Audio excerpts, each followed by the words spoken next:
best of 3 series, it is time to head over to our commentary duo of ODPixel and Fog. Thank you very much, Steve. Yes, game 1 ready to go between Tundra and OG. Fogs, we're ending the draft here with the tops and clinks. I mean, what's sort of your thoughts on this hero at the moment? Unsure. I've not been seeing it too often. I saw it very frequently when it first got changed, and I think it got nerfed a little bit, right? When it first got added with forgetting just I think that BKB Deso Shard doesn't sound too bad, something along those lines, but we'll see what Topson's feel of it is. For the main Feeling good, man. Yeah, I mean, sort of overall from both of the drafts, do you sort of like what's going on from both teams, or do you see sort of any holes in either of the sides here? Fight! I'm worried. I'm a little worried just because these Bloodseekers, I feel like they've been falling a little flat for me in a lot of these games. And they're the offlaners. Oh, Saksa, he's gonna get scouted doing the rolling ward play, so that's gonna get de-warded almost instantly. That to the Ember, who is going to be mid. That is a offlane Death Prophet, and it is actually the safe lane Bloodseekers. A little bit different. You know, the panel was talking about it was offlane. They've switched things up. Okay, yeah. I mean, and what sort of reasoning is this for? Is this a certain matchup that they're trying to get going? I guess they feel that the because it's not like going to be easy for lane is decent too. I think it's in particular kind of similar. The Ember and the Bloodseeker idea, the concept of it is that they can both just be fine under the tower. Feeling Darkseer's good, pushing man. it in. Feeling good, man. Huh. And I guess, I mean, who else are you going to throw into the offlane? I guess like they wanted to have a Bloodseeker carry rather than like a Death Prophet. I think it's... So yeah, to the point, what as you said, you just wouldn't feel good having the Ember on the top lane, so you have to put the Ember there mid, and but then that does leave the problem of you know, you're against Topson on the clinks, and you know, as Cap said on the panel, right, this is not a fun matchup for the Ember. Yeah, I don't know. They had to kind of make something work with it, and they did want to have, I guess, some kill threat and stuff down bottom. I'm not sure. This is actually really interesting. They have done this before. We've seen this a bit in the past. It's a Death Prophet off lane now, but I feel like you're kind of susceptible. Even though you're a little bit speedier now, you're 335 hero up top. Like Fight! Fire! This looks like a scary lane. Like Jug should be threatening kills kind of constantly up here, I feel. Yeah, absolutely, yeah. Comboed with the Witch Doctor, we know once Hotel got a point or two in the Maledict. That and the Blade Fury will an easy kill every time on Survivor's Nyx Assassin. And yeah, if they've got the movement speed advantage on the Jug, but 33 has to be very, very careful. No amount of Siphon will offset the damage that he's going to get coming in from that combo. Yeah.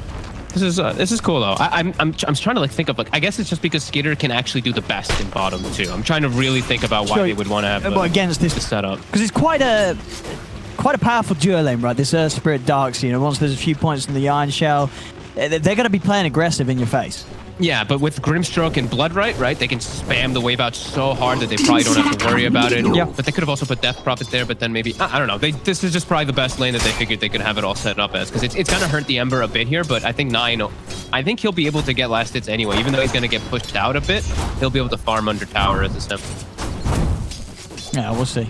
The next level play. Well, I mean, we'll see sort of how hard it is going to be, you know, once you know, already sort of just having 2 points to steering arrows. It's just this consistent harass that top no struggle throwing out towards him. It is so much damage really that steering arrows does now at level 1 and 2. Like 24, 36, like 9 is already getting pressured. He's got the strafe ready, so he can catch him off guard if 9 doesn't play careful. No, but as you say, the first few waves, 9 doing a grand job of getting, you know, trading CS very nicely. 12 last hits on him. He missed any. And how are we looking on our side lane farm? So Skeeter, he's farming fine bottom. Up top as well. I think this is on this top half of the map. Against these two, mid one shouldn't really get any pressure on him, right? This should be a pretty free farm jug lane. Yeah, it should be for the most part. It depends on what happens with like the creep pulling and everything like that. But yeah, we're seeing mid one. He's chasing away the Nyx he doesn't disrupt the pull, and they're trying to reset that lane. So yeah, I mean, mid one should be just fine up here. It's just if they're able to find any kills, they are kind of speedy. And do I see that right? Yeah, 33 is bringing boots down, so that's what they're going to use to prevent them getting spun down. Boots on both of these heroes. The next label play. Next label play. Hotel. Slow there with the Maledict. Be able to step away. As he's keen to get aggressive onto Saxa. soon as the blood bright's down, be out of there. Yeah, solid lane start here for, I'm going to say Tundra, even though, you know, just everyone remember, this is now Tundra. This is now Tundra. Tundra Esports. Yep. It's a great start. All 3 lanes pretty much perfect. So this setup right now is working. And I'm seeing bottom. Yeah, they can't pressure Skeeter at all. Like, this is definitely the right choice by them to have this. It's still early days, right? The level 3, the Darkseer has just kicked in, but still he's able to just do just fine. Bottom might have to be a little bit careful if he steps up, depending on how much they get with these Ion Shells. Backing the skill. Top 3, trying to get aggressive. Here we have the combo. Maledict down with the Blade Fury. He's going to have to siphon the Creeper just to try and get some extra heals and to help him against that Maledict tick damage, and it will keep him alive. Yeah, that was nice. Nice little siphon, pulling the creep with him. And he's actually, I think there's, maybe one's missing quite a bit of last. It's only a 13 in comparison to the 16 of his Death Prophet on its counter. Oh, that's true, actually, yeah. I mean, as we saw, a bit of time was spent where he's sort of chasing away Fiverr from making the pull to the side, but sacrificing some of the farm. They're going to go aggressive once more, but nice stuff to Fiverr, holds him back a little bit. Won't be enough. Everyone's still able to commit in with the Blade Fury onto 33. 33 will go down there before he's able to bring No Tail with him, so OG started to get that first blood. Finally able to find and capitalize on an opportunity. Being mid, Topson was able to go and check the rune. Actually, nobody else checked the runes. It was actually just the mids this time around. Topson's able to take it away from 9. And he's getting close to 6. So we'll see what he's able to do with the first level of Death Pact. Because the first level is not really the greatest. Trying to make sure that it's getting sense on him. And I'm going to start trying to run them down. Of course, Topson is low. Skeeter getting a little bit of a burst at this stage, but not enough to keep him convinced to continue to chase. Control of the bounties down bottom. Topson salve shipped out to him. What surge is this? Himself in a much better position to remain in this lane, and as we see, of course, yeah, Topson getting the flash. Very much an item that's suited to a lot of these types of mids that just do, especially with that little bit of mana regen, allowing Topson to not really have to worry about getting any sort of clarities or anything out on him when he's spamming these arrows. I like it quite a bit on these frail, edgy heroes. Like, you know, the Deuces, the Weavers, now Clinks. You know, it gives you that 175 HP is nothing to laugh about. It's actually quite a lot here for these edges. So, yeah, he's pulling ahead. Definitely pulling ahead in that lane. And we see Stab, he did pick up the bottle, as we've seen kind of done very often now in these Darkseers, since you control that bottom rune. Still only level 4, suffering. Same as 33 is. 9, going to be able to grab himself the Gent. Or down, and we have... yeah, Grim's coming across top lane. They're able to get in on top of No Tail. Fiverr is going to TP out straight away, and that mid lane setup. Jisei Fada swinging across, joining forces with 9 to take down Topson. The rune of regeneration. Very, very nice move. I mean, 9's, you know, this is the start of the game for 9's going to be very important, because if you imagine, you know, Topson himself, he's going to want to start making moves around the map as the Clinks. As long as 9's sort of in a similar position in levels and farm, 9's going to be very ready to react and sort of just fight straight back into the face of Topson if he does begin to show on these side lanes. Yeah, and Clips can always be pretty frail. You have to play around your Death Pact cooldown completely inside of those fights. Top lane, attempt onto 33 again. Siphon heals. Is it enough to keep him alive against this? Trying to get out of the side. Everyone has the Omni Slash to secure the deal. Make sure 33 cannot escape. Bottom lane. They're going to make a go here. Onto Seb. Seb. He has got a TP strong, but yeah, he knows he cannot get out of this one. Too much damage there thanks to the combo with the setup for the Blood Right. Tundra getting some good kills here early on with their cores on pretty much every lane. Yeah, and I feel like the Rupture in particular, this game could have some massive effects. Because they have the Grimstroke too, they have potential for the double Ruptures, but they're playing versus some heroes that do require some mobility in their aspect. You know, the Darkseer, the Earth Spirit, the Clinks in particular. Some nice targets for sure for Rupture. Good one. That's good in the second. Some nice little body blocks. Midpoint's trying to get an aggressive onto 33. Healing ward down. So Midpoint will be fine. Damage has been done to secure 33. Popping through this again, this damage, and Saxa this time around coming in for that extra bit of firepower to make sure that 33 is not able to live through it all and chase down Midpoint. South out as well. Midpoint's fine. didn't bring mid one's Midas on the courier when he TP'd up. Because, yeah, mid one went Midas on Jug. Oh, damn. I mean, 8-minute Midas. You're going to be happy with that timing. It's not a bad timing at all. I mean, we saw the other day, mid one, just straying a little bit from the norm with the builds. I mean, not that Midas is incredibly rare, but it's not something that sort of, this upper division teams are going to be buying every game on their Juggernaut. Always fun to see, mid one, he's feeling the Greave route, and but I'm always happy to see that. Yeah, and he's going to be able to use the Midas right away on a big creep. So, okay. Well, I mean, clearly he's trying to experiment a little. Yeah, because we saw before where what did he do before? He did Mage Slayer into Aghanims, was the build he did on Jug the other series. It was indeed. Fada making the rotation mid. Smoke does break.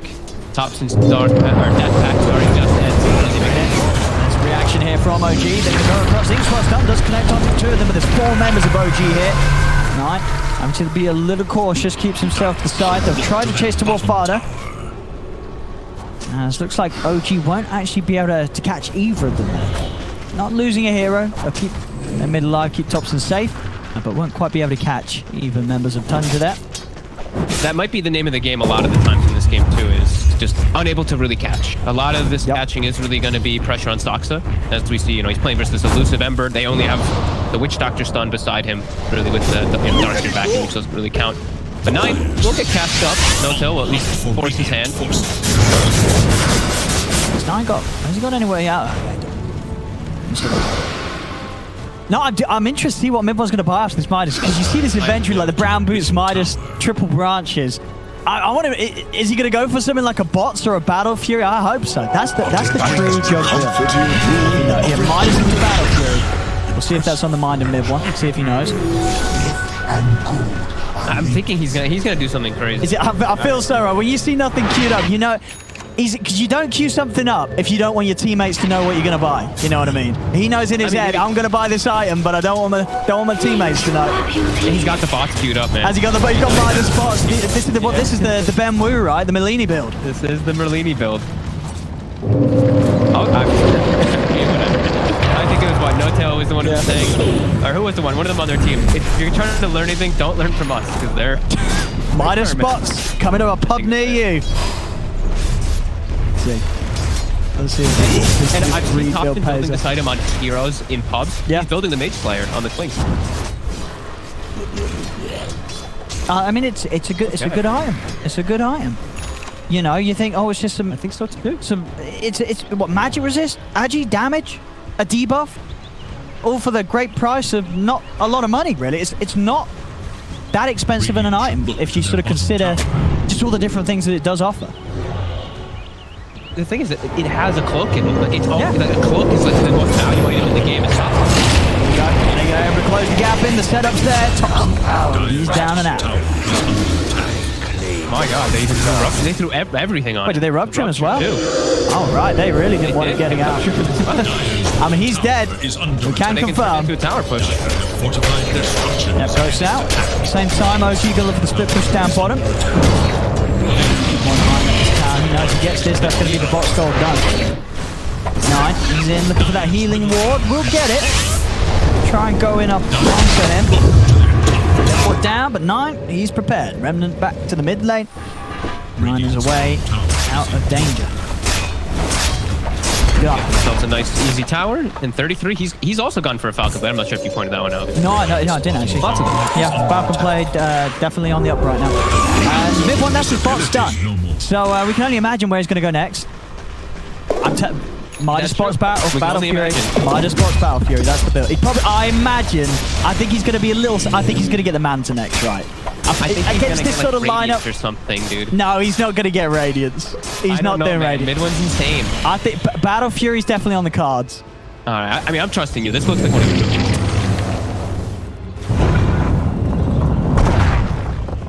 6-4 at the moment. 1k lead for Tundra here. And Tundra there, ready to fight inside their jungle. They're going to look to put things up on the Spirit, and they've got Staxer will go down to start. A little bit of a move. Mid one's out of there. Straight out to the top lane. He's out of harm's way, and he's got a Midas spot, so he didn't want to be involved in any of this. But he's involved in a deny, there you go, it's a ready value. He finishes up his, now he gets a wand too, look at that. Started something beautiful. Oh, he's queued it up. He's queued up the mouse. The mouse. All right. All right. I mean, It's going more normal now. more normal, but it's one of the it's sort of the, you know, he's saying, you know what, we'll get a normal line, but it's still good for farming, right? You know, this is he's still happy. He's like, all right, look, I'll keep everyone else pleased by getting something that's standard, but he's still going to be having a smile on his face because he's going to be cleaning those creeps up. White and got the opening onto Notel, and he's down for sure. So I think he gets Seb out of it, but he's been ruptured. Comes in, but doesn't quite clip on a Seb. And look, mid one can always turn up. He's like, oh, you're low? I got bots, man. I'll come down there and really ward you up, Seb. It looks like it's going to be a pretty passive style from OG, which I feel like they kind of have to now build because of Jug. I think at least waiting until Topson has his item or his level 12, because like I was talking about before, Death Pack level 1 it's okay. Level 2 just it's so much stronger how he went. That 8% is really a big difference. Oh yeah, it's 8%. Sorry, I got ripped from that. It's gonna be a little bit of time for OG before they look to actually fight. As we've seen, Tundra, they have a very strong team fight lineup, and with this 33 Death Prophet kind of leading the charge with this Ghost Scepter and a Falcon Blade, he's pretty tanky. Yeah, he can actually frontline. Yeah, for sure. And if he's sort of able to get in there, they're going to have solid damage output from both Nine and Skeeter, you know, at this stage where they're both going to have Maelstroms. Nine's also got a DD in the bottle. So, yeah, OG's got to be careful of any fight that Tundra do bring to them right now, because Tundra very likely to just come out on top and get some of these squishy heroes taken out before the action really starts. And Notel having to be very careful with his position. Absolutely, and it's the fairy trinket as well. It's not crazy amount of damage caught up to the ward. They're going to go in to take down Varda around these bounty ridge spawns. Jump forward for 9 into the install stun onto 2 of them. Heals are out from Notel. That's going to be enough to stop 9 from chasing any further. As soon as his food of respiration and healing ward is out, OG's pretty safe. But 9, he's got to be careful. Slash is attempted by Midbon, but a remnant is still there. 9 out of mana though, and Topson and Stacks are both in position for 9 to jump over straight into their hands. 9 will get out another slice, but he won't get out of this one. So OG get the 3 kills. Wow, and I feel like that's pretty unexpected after you see the items that they're going for too. I was just saying, yeah, they're probably gonna sit back and just relax for like a moment or two, but nope, setting up for bounties. Look at the sentry coverage on the bottom side, just showing exactly where they want to fight, and just Notel setting the trap. Yep. No boots on this Witch Doctor, but he's got sentry. No, yeah, I really do feel, you know, for Tundra, it's definitely a bit concerning if they're losing these fights against the team with the bots, Midas, Junk. They've won. He's going to be very, very happy with any sort of trade that they take. Yeah, the 2 supports just stepping up a little bit too far. Viver, I mean, it's really, like I said, it's a sentry coverage, because Viver wasn't even in harm's area, but a sentry ward gets placed down at the bounty when he gets rolled on and he's dead. Like, it's literally 4 or 5 sentries just placed all there, waiting to fight. 500 gold committed G to get that advantageous position. And yeah, Notel, now he's the opening here on 33. Notel laying down the death ball. They do the impale to put a stop to it. Midbon's on the chase with the Blade Fury. Notel is the backup for 9. Turns up the slider fist over towards Notel. Notel just stepping out the side. 9 can't continue to commit. He has to back out of it. Silence onto Biver. Roll forward. Actually trying to get the lockdown, but Biver's got the carapace up into the stun. They turn. They take down the Earth Spirit. Having running speedy. He's very fast. He may think about getting back in on this. 9's trying to. He's got the X-Force done in a second. He's got the slider fist for Midbon. And the Blade Fury. Turns out all Skeeter, but Skeeter's cleaned up another. And Thompson falls. Midbon now in trouble. They'll lose a third. As Tundra, they're going to continue to chase. Soulbind connecting the 2 of them. They got any stuns in range there, despite carapace onto Notel. Look right down. Notel trying to run. He's taken out by another slice from 9. 4 dead on OG. This is the sort of fight you expect to see Tundra's lineup have with the builds that they've gone for compared to OG that have gone the more greedier route. Yeah, Sox's roll in kind of baits his team into a very unfortunate scenario. 33, he pops Exorcism, gets a beautiful, I think 3 or 4 man silence to start it off. Then a Blood Right to cover the ground too. Is just dream area for Tundra to set that up. And yeah, again, OG, this time a little bit overzealous. Sox putting his team into a little bit of a rough spot there with that roll in. But doesn't matter, respawn, OG, no hesitation. Now that Exorcism's down, now that the Emperor used majority, 2 of the Fire Remnants at least, they can look to punch back. As Topson, he's got his Death Pack too. And oh, you know, why not? A Philosopher's Stone too, since they're gonna... Right, here's some more money. But, I mean, honestly, like OG, Midbot's got to be very careful in these fights, especially when he's going the Ags after Maelstrom, right?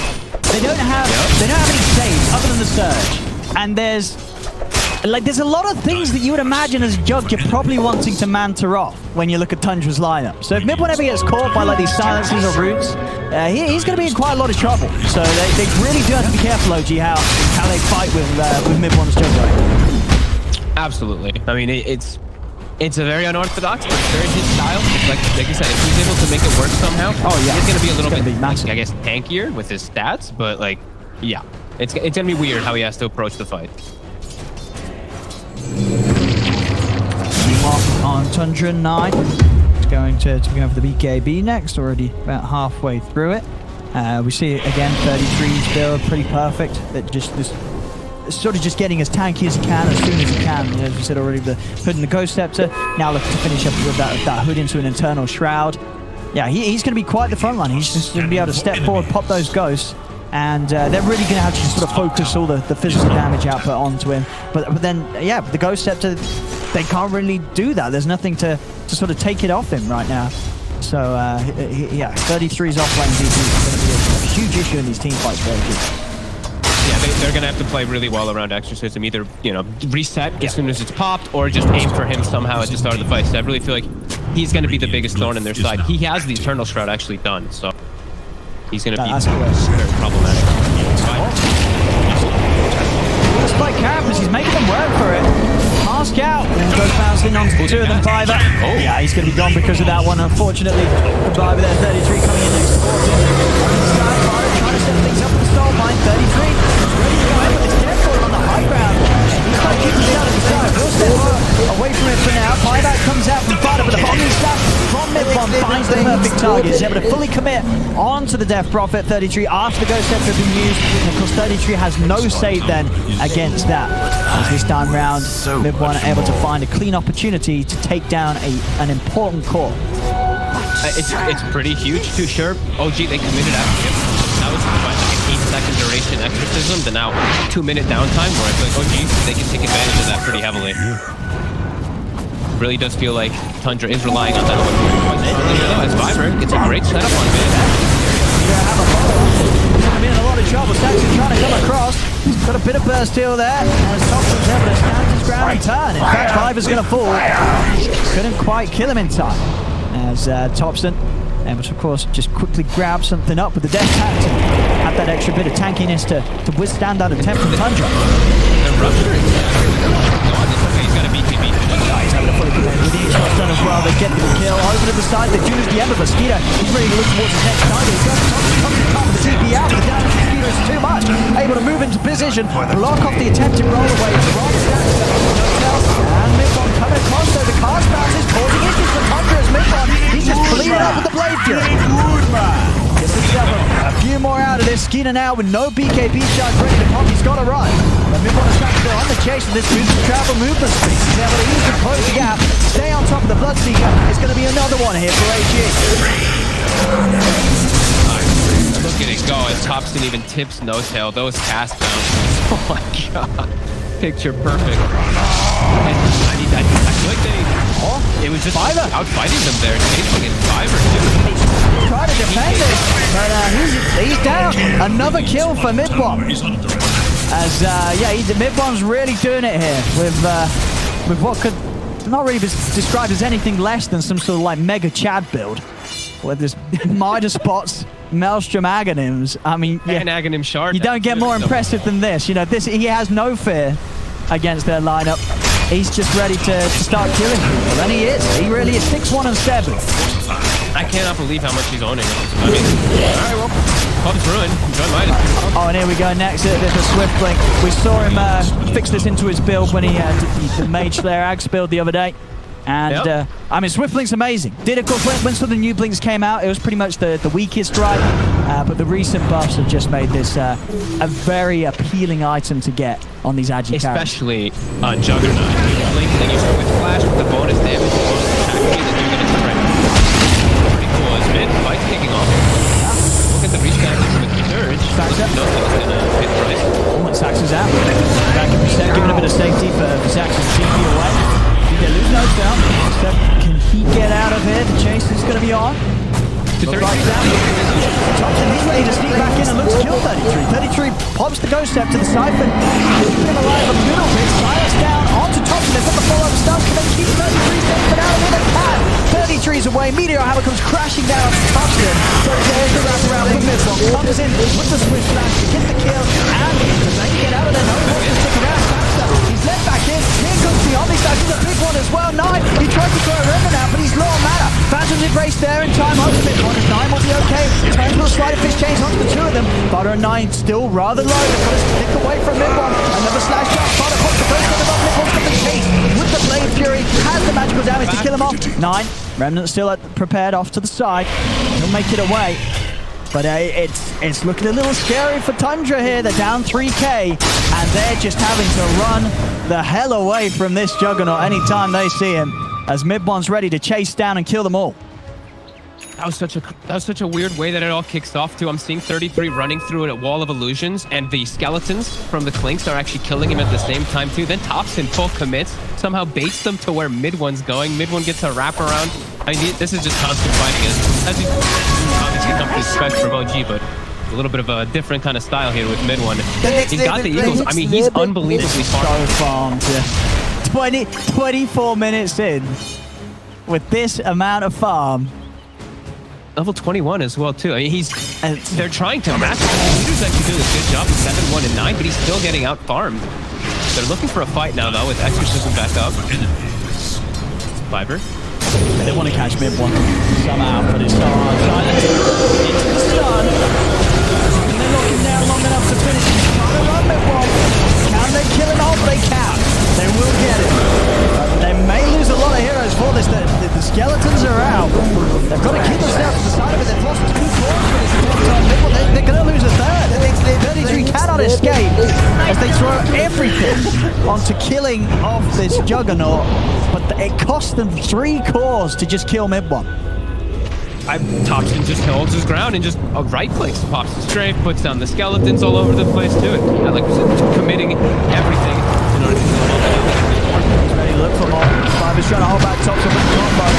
Thompson's not going to get too much at all. Paralyzing cast is out. The bounces are there. Back over towards Fiver. Trying to sneak out of it with the spike carapace, but he's going to tick out to this Maledict. My god. The No-Tail's casks, there's like 40 creeps there and it bounces to him. I mean, lots of time now where OG gets to push in the lanes, pick and choose. They get to see the DD top. Jugs respawning in 20. They could probably threaten the Roche. Exorcism's going to be down for a long time. Jug or Thompson can pick this one up. It's going to be Thompson. Yeah, Thompson's they going to start. I don't know if there's going to be any way that Tundra get over here. Now you have 5% uptime for a death pack for Thompson at the 18. Feeling good, man. Extra buffs to throw out to his cores. He's got that mind, just needs to find something to use on. First of all, he wants to head over and the finish off the rush. 9 could look for a steal. It's pretty low. He's going to jump. Don't get the Aegis. OG get both. As Mid-One's able to pick it up, and now they'll start chasing down Skeeter. And attempting to get out of there with the BKB, but Saxa's on the chase, keeping the magnetized going. Skeeter, he's got to run back to base, and he's not even going to make it. The damage from it enough as Saxa chases him down. They attempt to try and push OG out of the pit. More commitment from 9. It doesn't pay off. As OG ends up taking everything and top. 33 in trouble. At this point, the Ghost Scepter, it just doesn't save him at all. Of course, Mid-Bomb, he's got that DPS talent on the Blade Fury to help him against such sort of defensive attempts. And he's got the shard too. I mean, I don't know how that. It just gives him the movement speed anyway to keep on him. But I'm watching Thompson. Dude, these skeletons. I was wondering why I didn't see this hero after he got the death. It's called rampant. Dude, he just the single target damage that he's able to provide when he had 4 skeletons or 5 skeletons there. It just deleted them. And also, potentially a dumb question, but that's why I'm here. Do indeed the skeletons apply the Mage Slayer buff onto everyone they're hitting? A debuff? Because if they do, then that's pretty good. You know what I mean? So I think they might. There's some interactions like Black and other things don't, but I know that actually might work. I'm gonna watch to see these illusions right now. I've not been keeping track of that one. No, they're done. They're done. Okay, I was gonna say that's a little Yeah, I was ridiculous. gonna say if they did, that would be pretty insane. Because it seems like it's only the like tougher ones that do. Like it counts as like an orb, I guess, in a way, where Flak doesn't work, but Drow multi-shot does. But Drow split shot does. I was gonna say Drow multi-shot doesn't, does it? You know, that would be pretty wild. Split shot, the Aghanim. The Aghanims, yeah. There's like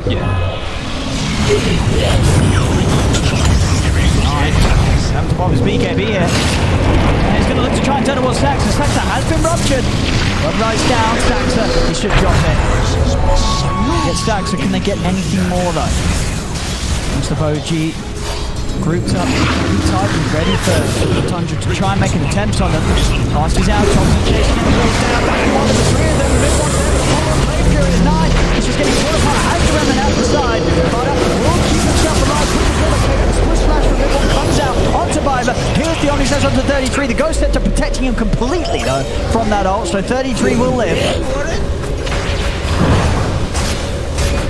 decent little reset, at least, from not dying to mid one. That Omni Slash whiffing, but still see the power of OG. As soon as that Emperor's BKB is going down, they drop Forward in, trying to bend this. 9. They might just be getting switched up. He's got 9 scores. He's got no buyback. Down for 7. 33's trying to hold on to the side of Peter. Mini with the BKB gets in onto tops. Taking down 1. Can they look for anything else? Mid-one just beating into 33, forcing him to try and escape.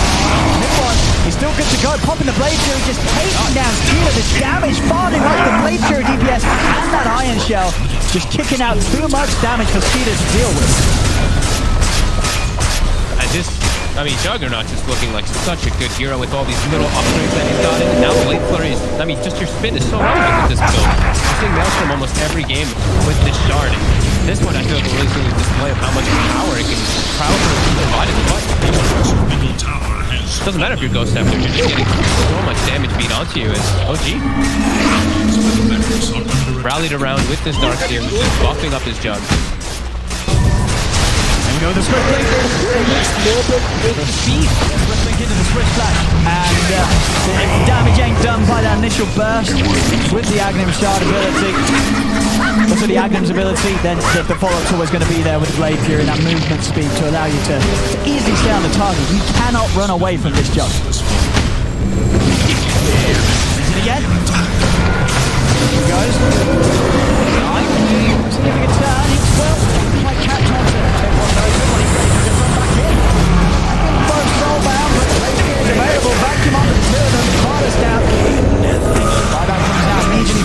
Is back in the game. OG, they got what they came for, the mid-racks. Mid-melee racks been taken away. We'll see what sort of fun. They're going to keep going. Everyone's going to have Omni Slash back up in 5 seconds as well. The next label play. The next label play. Thompson just chilling on the high ground here. Knows that they can't really go on him. They're going to try 5-man smoke. He has an arcane. He's just dropping skeletons. And right now there's 6 skeletons in this area for them to fight into. There's gonna be more. It's a very dangerous defense that they're gonna have to attempt here. Tundra. 8 skeletons. Now he's gonna have 9 as soon as, or 10 skeletons as soon as he leaves this invis. They're gonna try and wrap around that, opening it up to Saxon. Pretty tanky, breaking down onto 3 of them. They've managed to get Saxon. See what more they can get. Skeeter heading over towards Steph. Up in the air, though, keeps Steph alive in yours. 33 does get out. Pies back straight away. Skeeter will be able to pick up Steph. They've taken out 2. Still up to no tail. They'll find another. They are managing to hold the defense here, Tundra. With 3 kills. Thompson. I was trying to run, but it's too much damage. Ripple's in as well. 33 with the Ghost Scepter will live. Skeeter TPing out. He cannot afford to run through this army of skeletons sitting there on the high ground. Like, 9 had this, I mean, I think it multiple times now, but he gets hit once and his damage is completely negated because of that mage player. But in this last fight, he actually just pretty much died to Thompson's skeleton. He remnanted through, slighted to dodge a little bit of it, and then Thompson just made another set to kill them with it. Thompson getting a little bit too aggressive there. And now, I mean, he's dead though on top. Oh, jeez. Look at how cocky he's playing. I mean, so yeah, he's throwing it in underneath the noses of 4 of them with no backup behind him at all. Only a Manta to rely on. So how strong he feels right now, Toxic. Oh, Fada didn't even get the chance there to pop the Ghost Scepter. The next level play. Next level play. Skeletons up the cliff. I'm honestly back to being like, why did people stop taking the clips after this first got added? Because it was so popular the first week. So now I'm gonna poke at 9 here. 9. Find him though, and more members of OG are coming over. 9's got to be careful. Oh my god. Going down, Skeeter might be forced to pop the BKB. No, he's got the movement speed to make it away from that combo. Thompson's trying to chase, but Skeeter is away. I mean, at this point now, they're so far ahead. It looks like they're just like kind of goofing a little bit, goofing on the There's nothing that Tundra can really do to punish it. I mean, look at Mid1's build. He's got a moon shard on top after it, and I think that's what Mjolnir now afterwards going to be finished with just straight attack speed. They can get the rupture onto Thompson. He's under attack. So hard to chase this though. They don't know what they're walking into.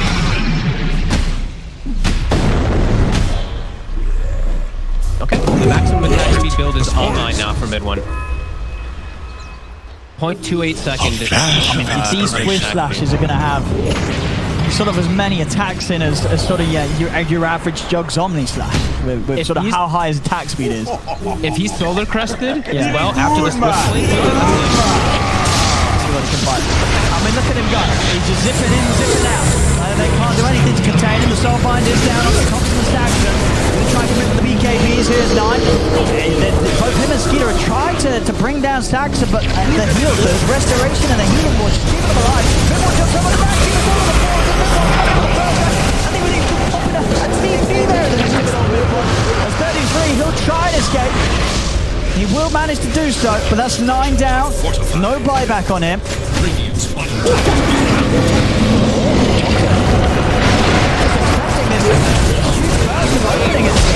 Don't go down. Heading over the fountain now. As 33 is dead. Buyback also dying outside of the fountain. Now it comes the combo. Oh, they're dragging them out. Fada's going to be dragged out by the vacuum. Skeeter, he's running in, but now he himself in a bit of a spot of bowlers. Buyback will help out with the impale. Into the hammer, no doubt diving in. Picks up a Ghost Scepter, he's fine.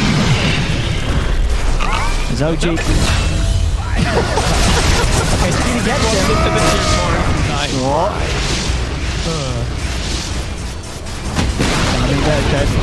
Look for some objectives here. Is it really the time to start fountain diving? I mean, they are 26k up there. It's OG. They're going to look for those opportunities to beat them right back into the base. And over the mid. Here we go. 10 comes to Skeeter. Skeeter. Man to this BKB. He's got to run. We'll make it out of there. OG, they're pleased off the bottom set racks. And they'll just call it. They'll call it. They don't want to mess around with this one anymore. Tundra as OG will take game 1 of this best. I mean, with a very farm-centric build on the Jugs, still able to just bring the fight to them every single, right from that. I want to say like even from the 15-minute fight, even they were kind of winning some of them, which is a huge problem for Tundra.